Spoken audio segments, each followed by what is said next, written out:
Hi, my name is Dan Fox, and this is Angelo Siliberti, and we are here presenting with Boulder Psychological Services, a important topic, Rager in the House. This is a topic that has been requested quite a bit. It seems like there's a lot of challenges that people are having managing emotions, and in particular, managing their sort of limbic system as things get challenging. And the household is certainly the environment where this stuff gets pretty darn intense. So, Angela and I are really excited to be here with you. I'm going to switch to a different view now so we can just say hello. Um, Hello. and we're going to just jump right into some of the details about how rage and anger works and how we can, as we understand it better, how we can apply that to ourselves and the people in our family. Right. And I think we've compiled a lot of, I think, very important and useful information about this. A lot of it is kind of scientific based. And actually, in preparing for the talk, I was thinking about that, Dan. And I was thinking both that exploring some of the science and some of the neurophysiology behind this can be very helpful on the one hand. I think it provides kind of a useful context. However, on the other, I think it can also sometimes unconsciously kind of quickly foreclose talking about the emotions that frequently go with this kind of situation and the sort of visceral anxiety that this kind of topic can stir up for people. Both if we identify as the one who's the rager, because then we're in a position of actually feeling really panicked and out of control, or for the person that is surrounded by that person and to be around a loved one and to see them raging or tantruming is both disturbing and very, very anxiety provoking. So, some of what I was thinking is while we're talking about some of the science, I think it may also be helpful if we leave enough space for us to also have an experience where we can talk about some of the feelings and the anxiety that frequently get marbled into the situation. Boy, I think that's great. As you're talking about it, I'm thinking of my own family system. I have four children, and they are, as a group, as a system, we can get to places that are a little chaotic, Yeah. and somebody's going to get dysregulated, and sometimes Yes. it's a domino effect. And as you're talking, I can feel the like that nervous system That sort of nerves. like Yes. worried, like I don't know, type Right. stuff going on Right. that is very different than our intellectual conversation about how the brain works and da da da da. They're Right. both important, but Yes. I feel like there's this whole other level of how do we pattern ourselves in the moment when we're dysregulated to be able to have a healthier alternative Mm-hmm. than to either freeze or fight, depending on if we're, sort of raging or responding to somebody's rage. Right. And how we need relationships and places to be able to go where we can actually talk about all of the full range of feelings that get stirred up for us in those kind of moments. So, Nice. You were going to do some smart brain talk, and I have a slide that you might be, I don't know, sort of interested in. So I'm going to pull that one up. And um, right. So, this is a picture of the emotional brain, of the limbic system. And I think to provide something of a context, a scientific context behind what's happening inside of us when we have strong emotions, it can be helpful to understand what the anger response is and physiologically what's occurring in the body. And sometimes what people may be surprised to find out is that when people are having angry responses, it's a very emotionally charged approach response, which I think in part can make this a scary situation because when somebody's angry, kind of we're hardwired evolutionarily to try to find the object that's frustrating us and to address it and to eliminate it. So actually, when we look inside the body, what we see is heart rate increase. We see adrenaline levels in the body go up. We see cortisol levels drop. We see arterial in the vein walls stiffening and tightening. And all of this is kind of mobilizing a tremendous amount of energy in the body to respond to what it is that we are perceiving as a threat, or what we are perceiving as an obstacle to our well-being and our homeostasis and our survival. That's what's happening physiologically inside of somebody who is incredibly angry, even raging. And sometimes the frontal cortex, which is the part in the green, the MPFC, medial prefrontal cortex, which is that part of our brains that is monitoring us, is noticing what we're thinking and feeling, is providing something of a break, and slowing us down in episodes of very intense anger that's actually going completely offline, which is the very, very frightening episodes of even kind of a dissociative form of anger or rage. That part's not even on, and it can actually take the body 10 to 20 minutes to return to a baseline level of physiology and functioning. That's kind of a snapshot inside of the person that's raging. In terms of the people that are witnessing the other person, the other family member who's raging, that's very, very variable based on that particular person's history with anger. We can have fight or flight responses, and I think something we may get into later is that fighting with a person that is raging is actually incredibly dangerous, can escalate the situation even more. We can also have responses where we just begin to panic and withdraw and pull away. And all of those things inside of us are very kind of hardwired into the fundamental stress response that we have. Some people can even have dissociative responses where they just freeze. And that's something known as kind of a dorsal vagal response. Something we might get into at some point is Stephen Porges's ideas on polyvagal theory, and how that theory can help us pragmatically to understand different avenues of response that we have to somebody who's in a kind of rage response, ways that we can actually stay regulated ourselves and respond from a settled and effective and more nuanced kind of way. Nice. I want to come back to the slide later because this will give us a tool down the road in terms of how to reduce stress. The mindfulness-based stress reduction techniques of John Kabat-Zinn have proven to shrink the amygdala and enlarge the hippocampus, which is a nice, it's a nice alternative to what we see these days in a lot of brain scans, which is that our amygdala is sort of unusually large, which means that our alarm system has been getting triggered quite a bit. The more often we use something, the more frequently we use something, it gets wired more thickly. There's more neural connections that are happening. And in the case of our amygdala, our alarm system, it's actually growing in size. And the hippocampus, which is sort of our system that relays information once it gets past the alarm system to other fun things, right? If you look back here, the hippocampus is that, red part. It's going to send out information that gets past the amygdala.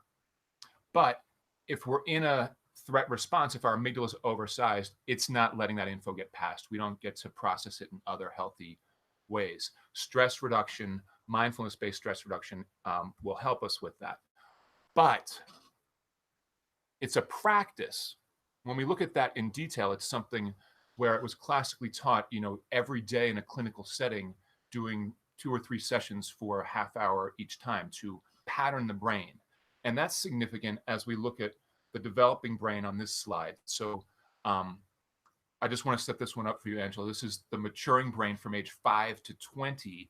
And the blue is the parts that are maturing first. So as we see, the prefrontal cortex is the very last thing up until people's 20s. It's still green in many places. So it's not mature yet, which is significant in a family system because we're dealing with people who actually haven't wired a sophisticated strategy for dealing with prefrontal cortex alarming thoughts. Exactly. And I think one of the bits that's really significant about you bringing that up is that until the person has developed that prefrontal cortex region, the parent is actually functioning as the prefrontal cortex for the child. And that's an important thing to keep in mind when a child is raging, when a child is tantruming. The extent to which a parent can both feel and understand on a visceral level the intensity of the emotion that the child is feeling, while also containing it, digesting it, working it out, what it is that the child may be responding to, what the emotional backstory is to what is occurring for them in the moment, such that they are dysregulated the way that they are. And in going through that kind of process where we as a parent are trying to slow down and use our prefrontal cortex to better understand the broader context of what's occurring, there are ways, both verbally and non-verbally, that we are able to slowly communicate our regulation back to the child. Nice. I just want to bring up for everyone who's viewing this that if you have questions, please type them into the chat box, and we will incorporate those questions into what we're presenting during the webinar. Angela, I want to show you this. This is 2 different scales that are for kids for managing their anger, and I love the options. So on the left, we have one where kids in a classroom can come up and put their face, right? They have a little, sticker with their face on it, and they put it wherever they're feeling. 1 being happy, 2 is bothered. I think it goes frustrated, annoyed, and angry from there. And they talk about different cues that might put them in those places, but it's for little kids with those feeling faces. And I think that this kind of illustrates, actually, I think, a huge change in the educational system, just that these exercises are coming into the classroom and are being reinforced there. I think there's also important ways for us as parents to be reinforcing this at home, but it kind of inserts something of a speed bump, of a gap, that's inviting the child to actually turn their awareness inside and to reflect on what it is that they're thinking and feeling, something that might not be occurring to them otherwise. They might be focused on seeing their kids, their friends, or wondering when recess is going to be, or all of these different kinds of things moving ahead. But having this kind of exercise where they're invited to check in with themselves, with their emotional state, is in that moment actually reinforcing the prefrontal cortex. It's a wonderful, wonderful thing.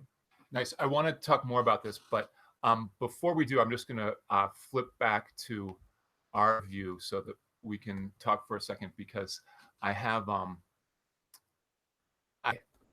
I have a question for you about my own family situation, because I have 4 children. The 11-year-old and the 6-year-old are both boys, and they tend to be more of the ragers in the family. And one of the things I've noticed myself saying when one of them is yelling at me is, "Don't yell at me."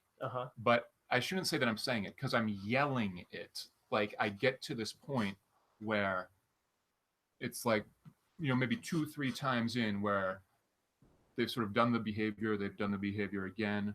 I've done my strategies that have been sort of kind of maintaining my cool, and then I get to, yell. It's like, yell back. I'm going to yell, or like take them up to their room, or like make some dumb consequence that, so sometimes I'll be smart enough to say, look, at this point, I'm either going to yell or take you up to your room or make some dumb consequence. So, right. But other times I just feel like me yelling, "Don't yell," is like, I hear myself doing it and I'm like, what am I doing? But there's still this, like, my brain and my body in the moment aren't like on the same page. Well, and I think we can all identify that. I mean, I think anybody who's tuning into this knows that being a parent is actually the hardest job that there is.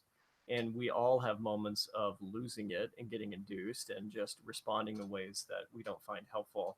But I think as much as possible to understand and to give ourselves permission to be human, and then to come back to the extent that's possible and both repair that within ourselves as well as with our child, can actually really strengthen the relationship. So I don't think that there's any expectation, or at least I hope there's not any expectation that that we're just going to be perfect in some kind of way. That's not a helpful expectation. But to the extent that we can come from more of a regulated place and we can outline some options like you were suggesting. Like we have a couple of options here at this point. We can either do A, we can do B, or C. What do you think we should do?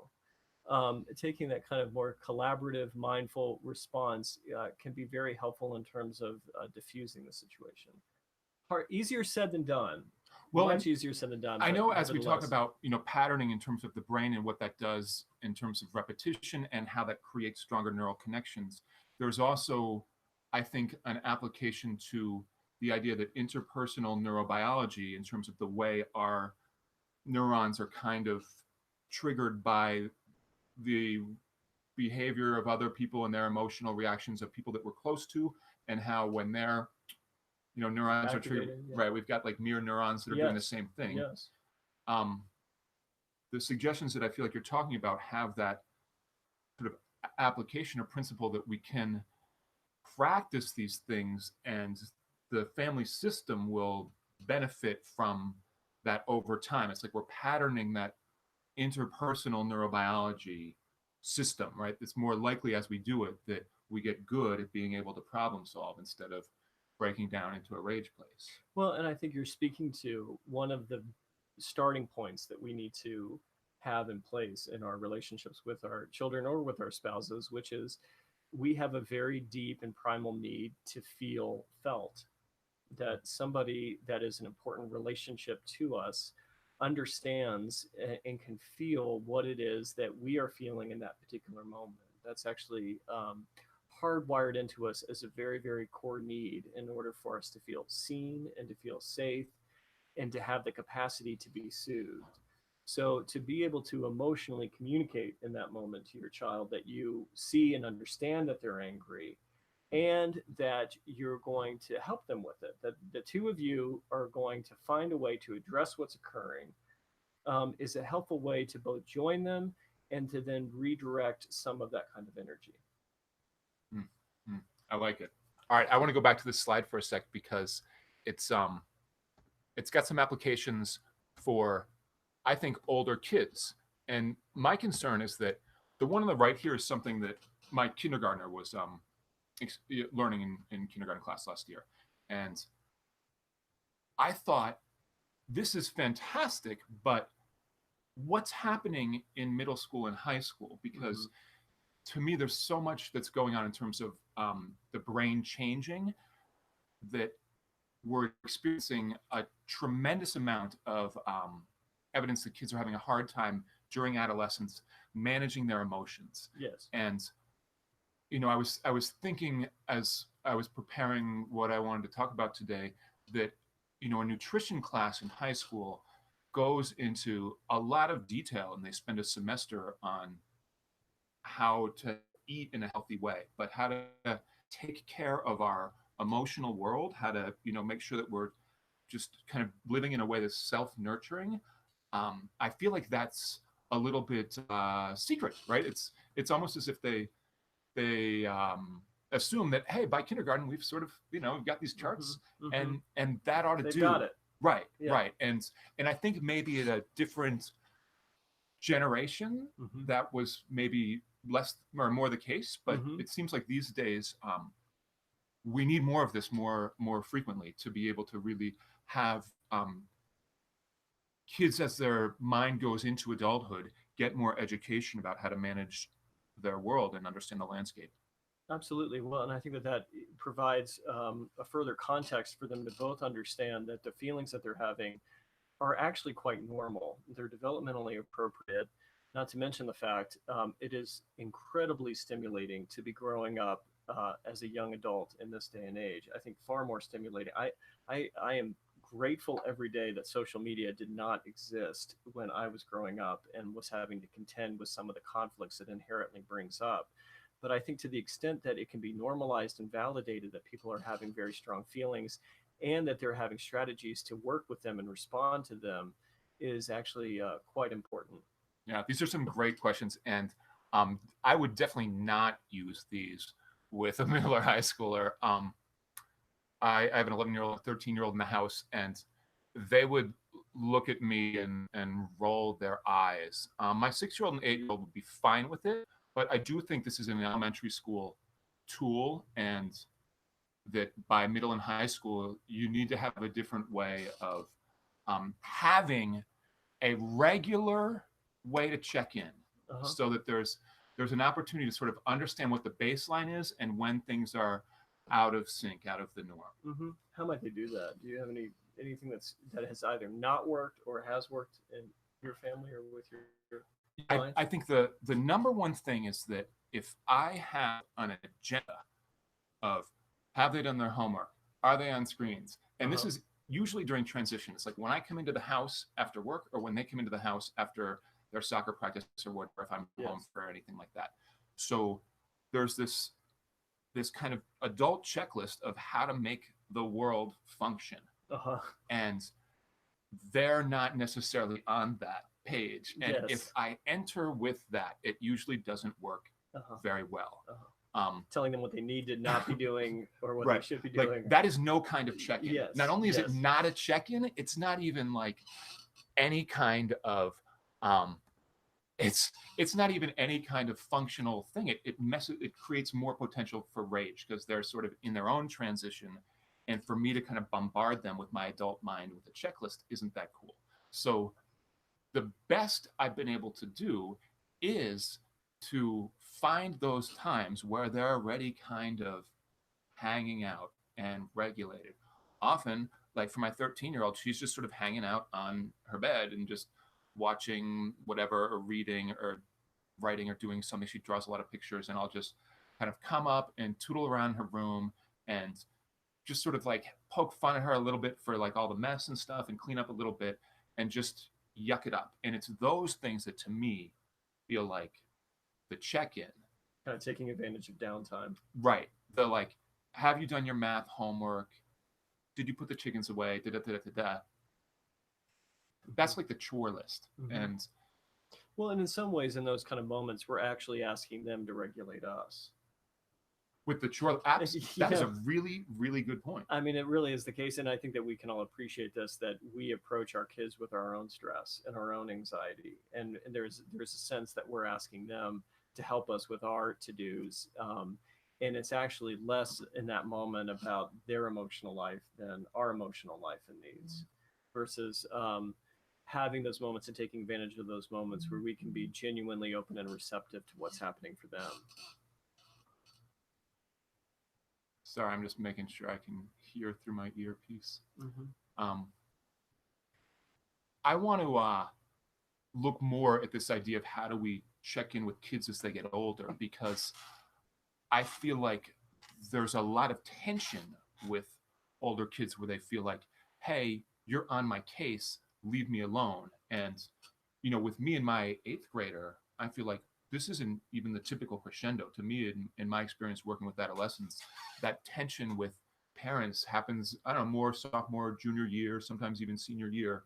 And the ability to maintain social emotional connection, right? Because that's what we're talking about, is how to actually regulate and help in the emotional development, so that we're not in these kind of extreme places as a family, or not being able to support them with their developing adult brain and managing their emotional states, because we're too focused on that list. But as they get to be sophomores and juniors, the list starts to feel more urgent. So so the idea that you're saying of like, when we bring the list, they're sort of regulating us. I think that's very true. I've had parents in my office who have, sometimes in ways that felt very valid, brought a lot of stress to their kids' academic performance. And I thought, well, this isn't helping their kid regulate in any particular way their emotions right now, but perhaps in the long run, it'll help them regulate their ability to manage expectations in the academic world. Right. Like sometimes it's much more the case that we need to check in with our own selves emotionally in terms of where we are, than immediately just jump into the emotional experience of somebody else, or to think that that's what we're doing, when in reality, we're actually coming from a place of our own anger or agitation. Yeah. I know for me, when I get home from work, if I don't pay attention to how I'm entering, I can just enter with a sort of like what do we need to do? Homework, get ready for bed, da, da, da, da, da, da, da, and I've got that checklist. Yes. All right, I want to show you the next slide here. Well, and I would also just continue to invite anybody that's listening to this to provide feedback to us if this is addressing their questions or concerns, if people are having other questions or concerns, or if they're also wanting to be addressing how to be working with these kinds of pieces in their relationships, their spousal or their romantic relationships versus with their children, because there can be some differences there. So one of the reasons I have this slide up is because as we talk about this idea of the family system, right, the rager in the house, the idea that there's this special tension that might be happening if this is going on in our family system. At the same time, I feel like the family system is really the best place, and in many cases, maybe the only place where a kid, a child, can actually learn how to manage their emotions in a healthy way and get the practice and the love and the space and the support to be able to figure out how to manage their adult brain and have a sophisticated strategy when they get into that alarmed place so they don't sort of pattern during childhood, adolescence, into adulthood this strategy that is less healthy. Here, I'm sorry, number two should be develop a mood disorder, which includes anger. But what we see is that there's the potential for a persistent stress that we aren't able to really manage to either create anxiety in the adult brain, create some kind of mood challenge, create an escape where we go to an addiction, or we've got to actually find a way to figure out how to like regulate our nervous system. Mm-hmm. And in the family system, I think this is a wonderful opportunity because when we're talking about patterning, I feel like we're really emphasizing a special period of time during Mm-hmm. adolescence up till about age 25 when the brain is doing a lot of growth and myelination of Mm-hmm. areas that are getting used and neural channels that are getting used quite a bit, and also pruning off a lot of the stuff that isn't getting used. So later in life, we're kind of talking about repatterning, which feels like it's a different strategy because we've already sort of got in our bones Yes. this way that we deal with getting stressed emotionally, whether it's fight, flight, freeze, or whatever combination. Right. But in the family system, we are witnessing and hopefully influencing in a positive way Mm-hmm. our kids and their strategies for how they manage this as an adult. Right, which is to say that I think that actually as parents, we're constantly being watched in terms of how we manage our own emotional experience. And that is being conveyed both consciously and unconsciously to our kids, as well as how partners regulate each other. I think that there can be a huge emphasis on self-regulation tools, but it's equally important for us to really be looking at and tracking how we do with our partners at regulating one another, how we both meet them and understand and communicate a feeling with what's happening for them, and then using the relationship itself as a source of regulation rather than a source of just additional stress and conflict. Whew. All right, that sounds like a big, uh, right? That's a big one. That's a big one. That's a big one. Yes. In my experience, especially with kiddos, teenagers that are raging, Yes. it's often difficult for the parents to feel like they're on the same page. It's like nothing's quite working, and Right.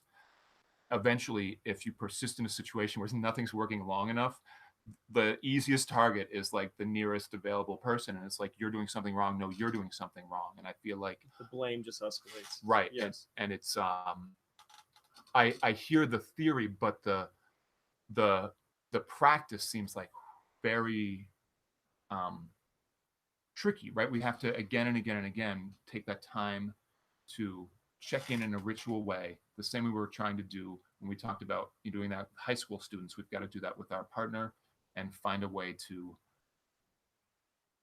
regulate and communicate, and also recognize that there's a certain amount of dysregulation of nervous system. Like you said, as parents, we have to help them with their, we have to be their prefrontal cortex. Is that Right, the word? right. And I think this is especially important as a parenting unit, that if we're at war with each other, that can often be a reflection of the kid's prefrontal cortex as well. Right. Well, and I think that we're kind of moving into how do we handle these kind of issues in a romantic relationship. Because of course, if we're having these kind of conflicts with our kids, it can then very, very quickly translate into conflict between the two parents. Or of course, we all know situations where this is just coming up in our relationship and kids aren't even present. But I think it's important to kind of highlight that often when we are going into attacking forms of communication or blaming, things that I think many of us can be guilty of, it frequently is a sign that there's a feeling that we're trying to manage beneath the blame. Sometimes that's shame, sometimes that's fear, sometimes that's a feeling of being abandoned. And for a variety of reasons that might dig very far back into our personal history, there's a way that just intrinsically we want to respond to that or react to that versus being willing to talk with our partner about the underlying feelings that are happening that are driving us to want to communicate in that way. It's a very different thing to say, you're responding to John awfully right now. This is not the way that we talked about how we're going to parent. And right now you're getting in his face and you need to leave him alone. That's a very blaming way of communicating versus, can I check in with you for a moment? I'm having a very hard time with what's occurring. And right now, when I see John, our son, when I see John tantruming, I feel scared. I feel angry. I feel frightened. I worry about how we're doing as parents. Speaking from that kind of emotional place and inviting the spouse or the partner into one's emotional life creates a very different form of relationship than when we are just kind of moving into reaction and actually fueling that kind of anger. So that example that you just gave to me feels like a seasoned partnership that has done Yes. that hundreds of times Right. before a big sort of, I don't know, 3 alarm, 4 alarm fire or something. Right. So how would you suggest that people who haven't done it hundreds of times look for little occasions to start to repattern the way that they're communicating? How to do this in moments when it's not a crisis? Or when it's just like, a sort of softball crisis where they can kind of like, the kid forgot his lunch, we can work this out, or something that's practicing a new way instead of only practicing it when it's a crisis. Right. Well, I think that that's important, and this is not the kind of thing that there's any kind of easy solution to, especially if it's so foreign for a person to be able to communicate in that kind of way. If it doesn't feel safe, and there can be a whole variety of reasons why somebody might have gotten that kind of message that it's not safe to communicate emotionally. Perhaps they've tried in the past with early caregivers or early relationships, and it was met with more abandonment or it was met with attack. So there can be a lot of reasons why we feel very defended being vulnerable with our partner. But it's often important for us to, if we are in that kind of situation, to find places and to find even resources that can help us to learn to do that, whether that's kind of working with an individual counselor or with a couples counselor to actually facilitate that kind of communicating happening. Sometimes we do need to have that occur in an office before it can be translated into the outside world. And what about if the parenting unit, the co-parenting unit figures or gets themselves into a situation where it just didn't work, and they realize, oh, we sort of blew it. Somebody exploded. The other person got mad at the other person for exploding. How would you suggest they then kind of follow up? So we're not even like repatterning. It's not even at this point that we've got a sense of this is what we want to do. It's like, oh, that didn't work. We're not even on the same page. You mean being willing to talk about the fact that a couple is actually disconnected. Right. Like, is it possible, useful, functional to revisit this stuff, or is it sometimes just regenerating the same old arguments if we sort of redig back into, I don't know, the old blame game? Like, sometimes looking in the past is sort of like, you shouldn't have done this morning with Billy. No, you were wrong. Other times I feel like, well, if we don't reflect on what went wrong, then we're not going to be able to repattern something new. Well, I think it's unfortunate that it's much more common the latter than the former.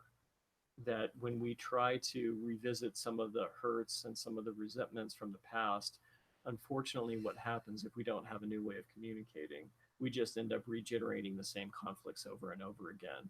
And then we get stuck in a situation where just further resentments are piling on top of each other. But that is frequently the exact kind of place a couple needs to be able to have a resource outside of them in order to help them to talk through and to work through what has gone on in the past. Nice. I want to shift gears for a minute and talk about proactive and reactive strategies. And this can be for both dealing with a child or a spouse who is in a state where they're sort of prone to, there's been some experience, right? If you've seen it a handful of times, you know that they've got this habit. And there's different opportunities when there's a proactive situation, which is before a rage event, right? So we're talking about the times when, if we were looking at the example we just used, it's sort of, how do we get good habits around taking care of ourselves, or getting good sleep, or talking things out, so that we have good communication habits and good problem solving strategies, so that there's less likely a chance that we will get to the place of rage, right? We want to decrease rages, the rage episodes frequency. Yes. So that kind of proactive thinking in terms of how do we create this space that is helping to regulate the nervous system in a calm way, and when they start to get a little dysregulated, how to find strategies to communicate and support before it actually gets to a rage episode, right? That's proactive. Kind of like actually addressing the lifestyle component of establishing a baseline level of regulation. Right. And then reactive, which we'll get to more in a minute, but I wanted to get to proactive. Reactive would be, of course, now the escalation has happened. We're in a rage episode. What do we do? And I know we want to get into things like, don't meet anger with anger. But before we go there, to me, the proactive piece, reducing the frequency of rage episodes, is all about looking at the environment when we're in a calm place. Right? A lot of times I feel like as parents, we have 3 or 4 ideas of sort of what's not like healthy in the environment, or what our kiddo might not be doing. And sometimes in a rage episode, that's actually when it spills out, right? We say, well, you're not managing your time well, and that to me is actually we're sort of wasting our good awareness and intelligence of the situation in this hot tempest of a reactive environment. And it needs to be something where, if we have those regular ways of connecting in a social and emotional way, then after a rage episode in a just very chill time, we can look at this stuff and just kind of consider it and speak to some of those pieces that we are aware of and that we can bring our intelligence to when their nervous system is chilled out. And that, to me, helps to open up that communication and make it so that there's less of a chance that we're going to get there as frequently. Yeah, I think that's very important what you're saying. And I was wondering, what would you suggest to a couple that was trying to find ways of actually checking in more frequently when things are less hot? Checking when things are less hot? Yes. Preemptively. Right. Boy, to me, I feel like having scheduled time during the week is really, really helpful. To just sort of hope we're gonna, at the end of the night catch 5 minutes, or at the beginning of the day. I know in my world that's that never happens. Uh-huh. If we schedule like, all right, we're going to go for a walk on these nights, or we're going to have date night on this day, that's when we can do a check-in. And Yes. when that's regular, Right. it's really helpful because that connection Right. then enables us to check in about the whole system and each of the kiddos and have a sort of coordinated approach to the family. Exactly. And it's also interesting, I think, then to for us to sometimes even be curious within ourselves, um, why would we be avoiding our partner? Because I think that we all know of instances where we do avoid our partner.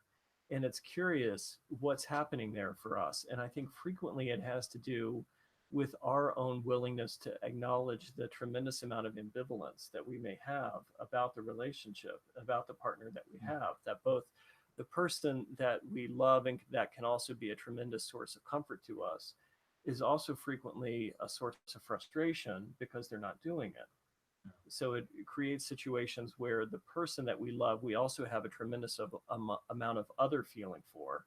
And it can be difficult sometimes to make room, even within ourselves, towards actually acknowledging that.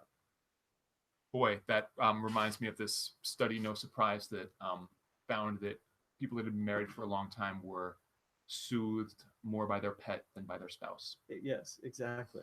Yes. And I also noticed that I see this a lot with families I work with, and I feel it in myself that I'm more patient with my kiddos' dysregulation of their nervous system than with my partners, right? Right.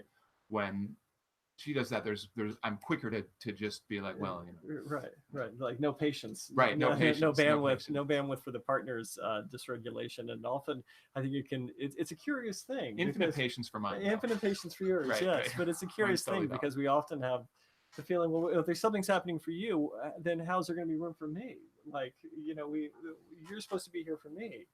And it can often just lead to a situation where rather than there being space to work these things through and even acknowledge them on a conscious level, we often just end up in situations where we avoid, we withdraw rather than turn and actually approach. People can sometimes have the idea, I'm not sure if you find this in your practice, but I often find it in my practice that a lot of clients I work with feel a tremendous amount of shame about the amount of anger that they feel towards their partner. They have the idea that they should love and appreciate their partner, and that they should just be able to get over resentments that have happened in the past and not have them still be affecting their relationships. But unfortunately, it doesn't work that way. And frequently, a lot of the old pains and hurts that we feel do need to be able to be talked about, sometimes individually or in an individual counseling situation, and very frequently in a facilitated way between a couple. Nice. That's to say, I think that's something to be curious about, because we could offer so many prescriptions about setting aside times for a couple to get together. But then when it doesn't happen, people can think, well, that's because I'm busy and it doesn't work. But the much more interesting question, and maybe the more salient one for the relationship, is actually what is that communicating about what might be happening on an unconscious level in the emotional life of the couple? Boy, that makes me think about how to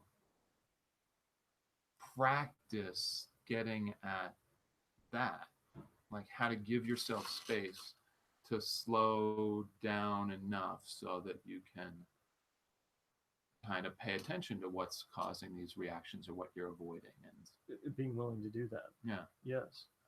Because I think we all have kind of a visceral sense for the fact that rage is just the tip of the iceberg. Rage is the culmination of a tremendous amount of backstory of what's led up to that particular place. Perhaps there are relational pieces, perhaps there are work pieces, and all of that is very, very important to what's erupting. And there are things that we could talk about in terms of how to manage those particular very, very difficult moments, but it's going to be limited to the extent that it's not comprehensively looking at and having a meaningful conversation about what it is that's going on in a person's life that's leading them to that place.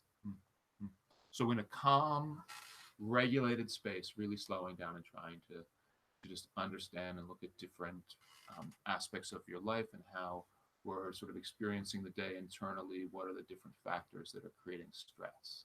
Well, and I think that part of what we're seeing as a dilemma right now of the modern age is there's an erosion of those kind of places, which is probably part of why we're seeing an increase of this and why when we do a talk like this, there is such a response because there seem to be increasingly few spaces where people are able to engage in that kind of inquiry or that kind of conversation either with themselves or with somebody else without the impingement of some kind of other element that makes having that conversation challenging.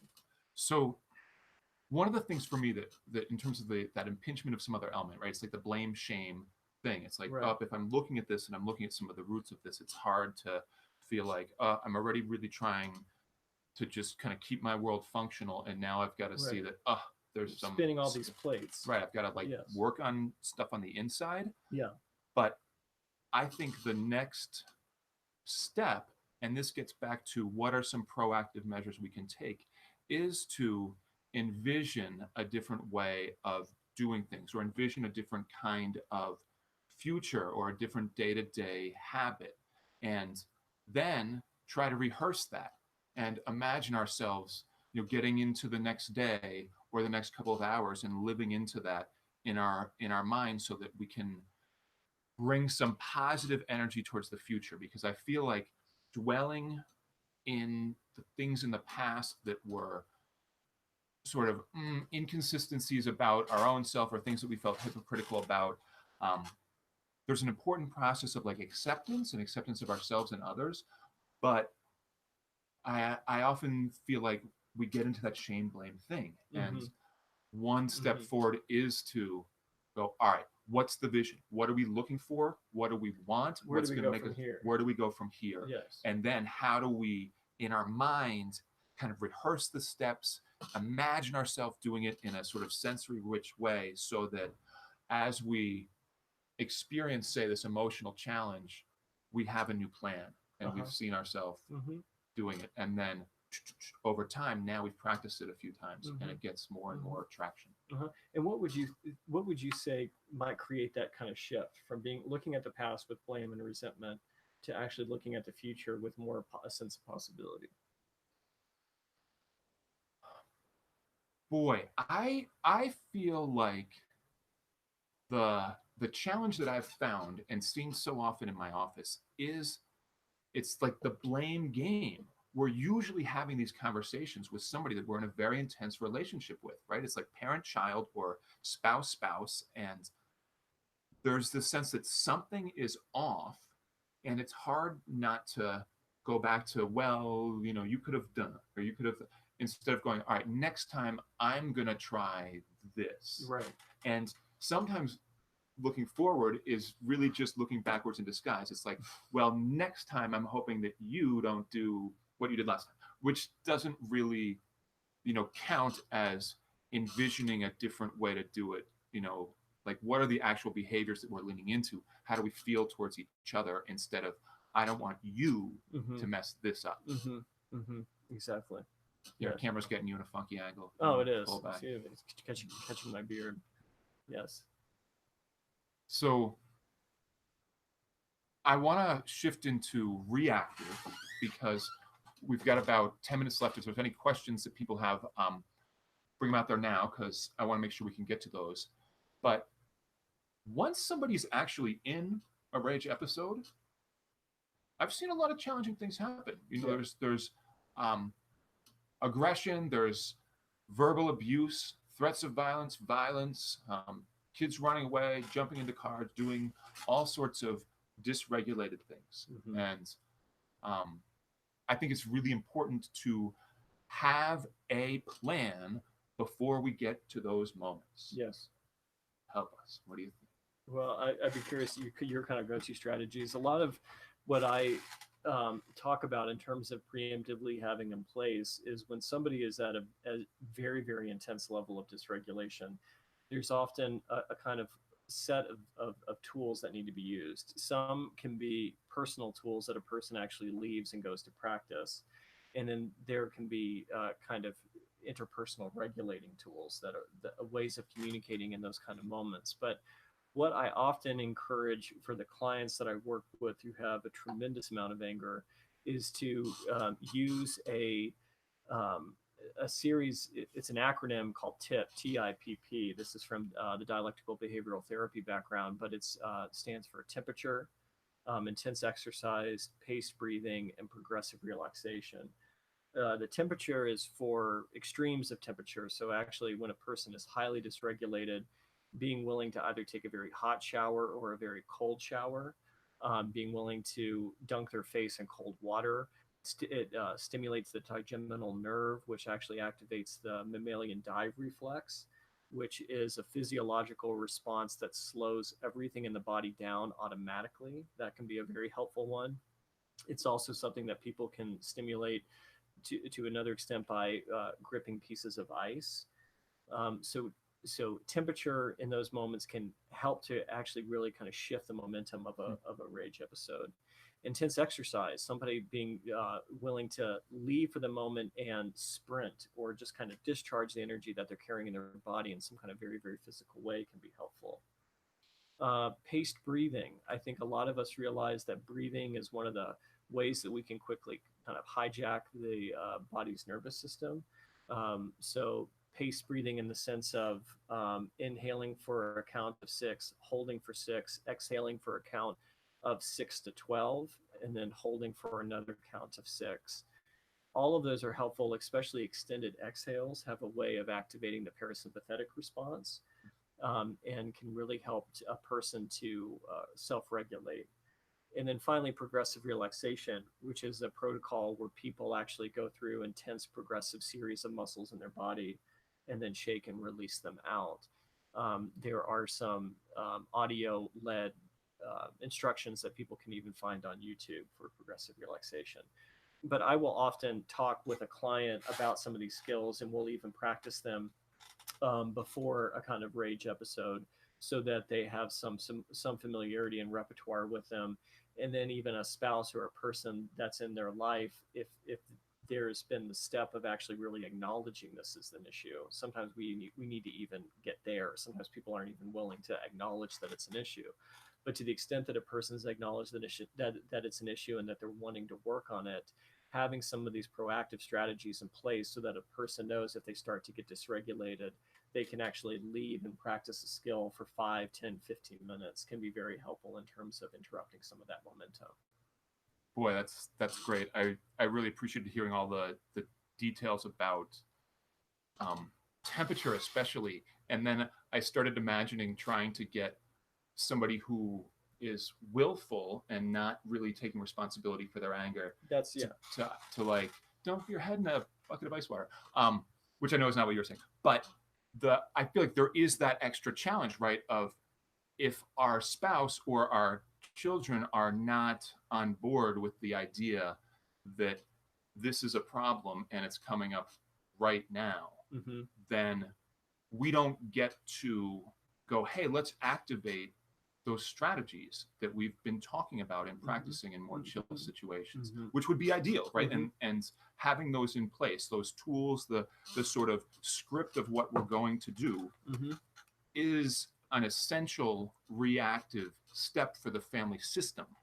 But if we as individuals don't have our family on board, we need a script of what we're going to do when somebody gets dysregulated. And step number 1 is what you said early on, which is that we do not want to add fire to somebody who is raging. That's right.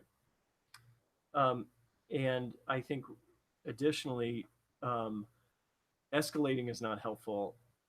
As much as possible, taking a kind of tone that is settled but firm, I think can be helpful in the sense of communicating something that's and both, which is to a spouse or to a person that is angry or raging. I care about you and I'm concerned about what's happening. I understand that you're very, very angry and I want to do what I can do right now to help. And I need to keep myself safe. And both are happening simultaneously. I'm wanting to have both be able to occur. So taking that kind of and both approach can be important in terms of both helping the other person to regulate as well as sending a message that we're going to do what we need to do to be able to protect and regulate ourselves. Yeah. I've also seen situations where spouses are willing in calm moments to sort of talk about it, but it's still very hard to regulate explosiveness in an intense moment. Yes. And being able to find some sort of agreed upon keyword that means we're going to just sort of exit and chill. Mm-hmm. And to do that when it's not in the moment, because being like, we need a break, you gotta go walk, like that's a little hard. But Right. to reactivate something that's been rehearsed and say, hey, I think we're at that point, right? We're at that point where Right. we're gonna go walk around the block individually or something, whatever the Well, and the break is. that's a very collaborative tone to be taking versus a you need to, which is important. Because I think people that are raging are in a very sensitive place around feeling abandoned, actually. Yeah. Before we wrap, there's a question about this particular issue of adolescent rage, right? If our teen is raging and they don't really have this willingness to look at the issues, to sort of go to the core of what's going on. And in the time remaining, one of the things that I want to say about dealing with this kind of reactive mode, right? They're in an explosive episode, is that it's a two-step process. We know we don't want to add fuel to the fire. So step one is about chilling things out, pacifying, getting them back into their parasympathetic, chill, regulated nervous system.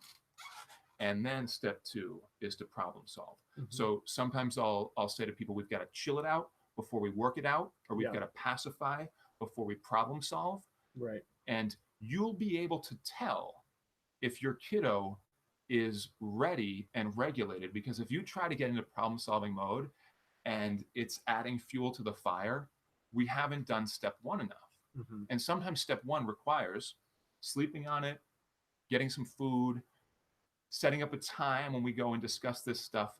A lot of times part of the challenge with a teenager is that there's been so much sort of gradually increasing tension over time that when it gets to this point, to be able to dig into what's really going on is such a big ask from where the relationship has gotten to. Yeah. So we hope that we can grow a ritual of connecting. And if it's too hard to do that, we hope that we can maybe bring in a third party, work this out in therapy or with some supportive family friend that can help to keep the conversation from getting dysregulated and support the teen and actually being able to stay in their sort of chilled nervous system. Right. Final thoughts? Well, my final thought is, and this particular person was expressing, I feel confused. And I actually think one of the things that's very important is if you are, as a parent, are concerned, and if you have the feeling that something's going on, then it probably is. And that's, it's not going to be the kind of thing that you can unpack in the moment, like you're saying, Dan. I mean, I think we have to first look at regulation. But once a situation has settled, I think it is important in our role as parents to step in to say, I can tell something's going on, and it may not be the kind of thing you feel like you can talk with me about, but it's very, very important that we find a way to address what's occurring. I really appreciate y'all for listening. I hope this was helpful. Angelo, thank you for partnering with me on this. Thank you. It's a lot of fun. Angelo Siliberti, I'm Dan Fox. We're part of Boulder Psychological Services. You can check out our YouTube channel. We've got a lot of these talks on various different issues for families and individuals. Hope you have a great day and week, and good luck with the rager in your house.